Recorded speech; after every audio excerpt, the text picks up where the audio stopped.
Bien, d'abord, je voudrais mentionner que c'était vraiment très intéressant d'avoir l'avis de personnes qui sont très connaissantes au niveau de la fragilité des aînés, en même temps des proches aidants. Une surprise, c'est qu'on n'a pas été capable d'arriver à un consensus, finalement, au niveau de la prévention de cette fragilité-là sur les proches aidants, en termes ne serait-ce qu'une action simple ou encore une recommandation politique. Alors ça, c'est quand même une surprise de ma part. Alors, il y a beaucoup d'actions qui peuvent être déployées, mais je vais principalement vous parler au niveau de mon organisme pour lequel je travaille, qui est l'appui pour les proches aidants d'aînés, qui est déployé dans les 17 régions du Québec.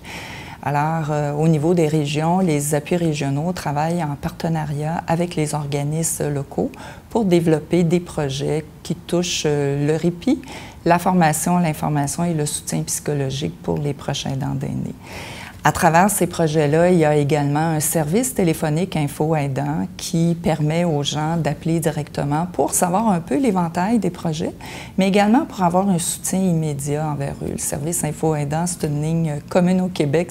Et par cette ligne-là, grâce aux conseillères aux proches aidants qui sont spécialisés dans la proche aidance, bien, ils peuvent vraiment aider les gens qui sont là.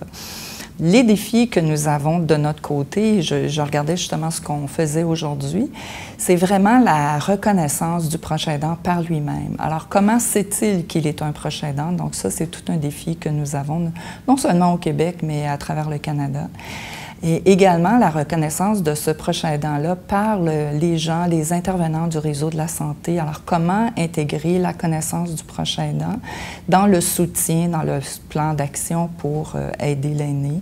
La même chose au niveau des employeurs. C'est pas évident de libérer le proche aidant qui doit quitter pour supporter sa famille.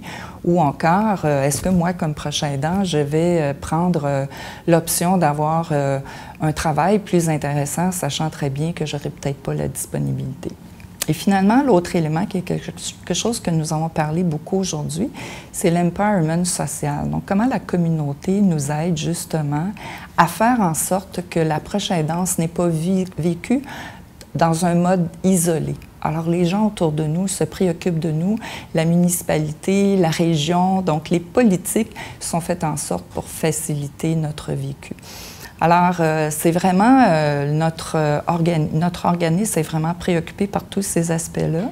Et dans le fond, ça revient beaucoup au sujet de la journée qui était la fragilité des aînés, mais aussi des proches aidants. Alors, comment prévenir cette fragilité-là en les aidant en amont, ce que l'on travaille, ce que l'on fait, pour leur permettre d'être heureux, d'avoir une meilleure qualité de vie, donc d'aider davantage l'aîné et de permettre à l'aîné d'être plus heureux lui aussi.